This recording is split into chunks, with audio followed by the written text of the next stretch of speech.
Hey guys, welcome back to another video. This is me, the Cameraman, and we're here with another one of our daily July videos.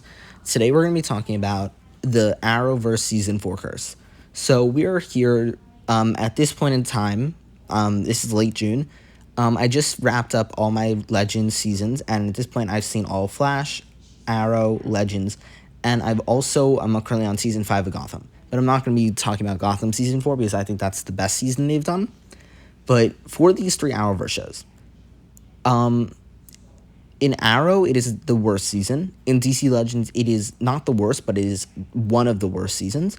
And Flash, it is not one of the worst because they kind of just screw things up in the end. But it is definitely on the low. It is the worst of the first 5 seasons, which is before the new showrunner. So it is the worst of the new era, I'd say. So what is the issue with these curses, with these seasons? And I wouldn't even say the curse is the fact that they're bad seasons. They are. But they always come off of 3 really good seasons. DC Legends of Tomorrow seasons 1 through 3 are some of the best seasons of DC Legends. Arrow, same, and Flash, same. I'd say the Arrowverse pretty much thrives in seasons 1 and 2. And season 3 is good. It's pretty much up there, but it's not top tier. And I will say that for Flash, Arrow, and Legends. I know people don't love season 3 of Arrow, but it's definitely top tier. It's definitely above. I'd say Arrow is a pretty solid show throughout, but I'd say it definitely is up there. But it drops the quality. That's the curse. The fact that between season 3 and 4, the quality just drops. And I have a theory why. So that's pretty much what this video is going to be about. So in these shows, the basic idea is the fact that after 3 seasons, the show has nowhere to go. And let me just prove this to you. In season 1, after you get through 3 seasons, the shows feel like they need to do something weird or different to set them apart from the other seasons. So in The Flash, in season 1, the first season of every show is normally playing it safe.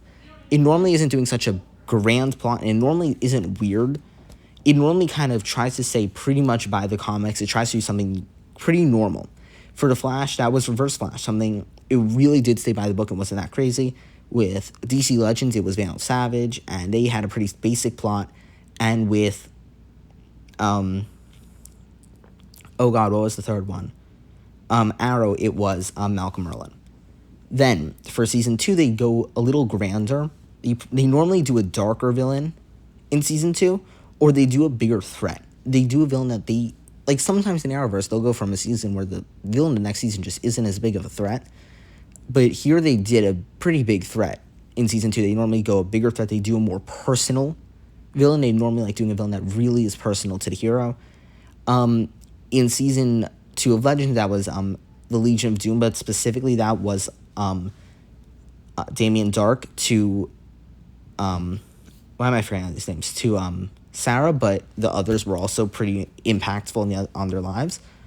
As for Arrow, it was Deathstroke, which was built up for seasons 1 and then paid off very well in season 2. And then for Flash, it was Zoom, who was incredibly done. Season 3 is where they kind of do something a little different almost. Like, they try to see how far they can push their original ideas. So in Arrow, we have Ra's al Ghul and that stuff, but that isn't actually that far of a stretch because it's still like ninjas, it's still bows, it's still arrows, it's still swords. So it's still doing a lot of the same stuff. It just kind of steps apart a little. In DC Legends, it went to the demons. So even though it was a little more wacky and it was like a demon, it still stayed to the issues in time. And then in Flash, it was this speed god. So it was still similar, but it was also going to the stuff with seeing the future and stuff. So they all were doing something weird. But in season 4, they always do something that is different than they've ever done before. They try to go a little more wacky, and it never works. In Arrow, they go with Damien Dark. They go for magic. So they can set apart from the other fist fight, they go for magic, and it doesn't work. And in Flash, they're like, we can't do another speedster. Let's do a guy who's really smart. And I'll say, I don't hate the Thinker. I think that season's still very solid. I just don't think that Thinker is that great of a villain. I don't think Thinker is also used very well. The idea of the Thinker switching bodies, I've said I don't love. I think it is done well in the plot, but I don't think it's very interesting to see on screen. So I've said that, and that's why I don't love the Thinker as a villain. And then who is the third villain, I wonder? Oh God, who is the third villain of the show? Season 4. It was magical creatures. I'm not even gonna refer to the demon again because that's kind of the same thing. But the fact that magical creatures were the villain, it wasn't like people misplaced in time or an object misplaced in time or something. This time it was magical creatures. So they were facing off against unicorns and fairy godmothers instead of people or issues with time. The season 4 of Legends became more about the magical creatures than the time period. And that's how it stepped apart. And that's why all the season 4s are kind of worse. They don't go with what makes the show work.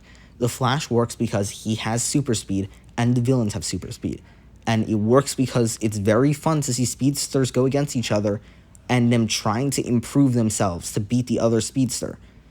In Arrow, it's very interesting to see Arrow use his hand-to-hand combat skills and be able to fight a villain that may just be stronger, it may just be a better fighter, and that's why they might win.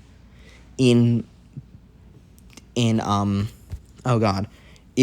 Legends, instead of doing time travel, which is the main point of the show, they go with magical creatures. They do something to try to make it a little more lighthearted because the show's a pretty comedic show, and they still mess it up. I think what the shows then do is they try to rebound in season 5 a little. I'd say the Flash did the worst job at rebounding, but they still went with Reverse Flash as the main final villain, so they did a good job at it. And same with Arrow. Season 5 is one of the best seasons of Arrow. And what's season 5 of... What is season 5 of DC Legends? Oh, that was a solid season with them bringing back the dead people, because that was back to what worked in Legends. And I think that's what these shows have to do. They need to figure out what works with their show. They need to say, hey, look, I know that in this show, this is going to work. I enjoy this part of the show, and this is what works. And when they try to step out of it for season 4 to be different, it never works, which is why every season 4 doesn't work. I haven't seen Supergirl in a very long time, so I do not, if I ever do that next year, if I choose to suffer next year and watch it, I doubt I'm going to like season 4, but I could be wrong. But I think that's all I have to say. I just thought this was going to be an interesting video. I'll say, I just think they've done so many really incredible things with these shows. I think Arrow Season 5 is one of the best seasons of the Arrowverse. I love Seasons 1 and 2, but I think Season 5 did something really interesting with Prometheus.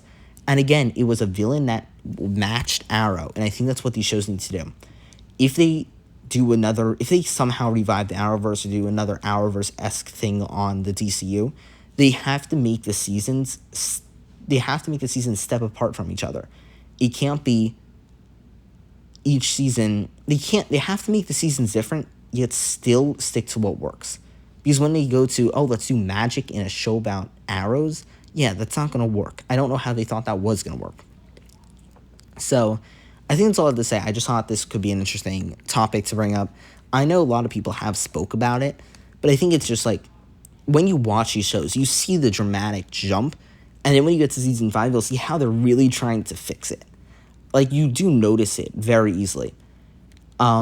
Yeah, I think that's all I have to say. Thank you guys so much for watching this video. I'll see you guys in the next one. Bye, guys.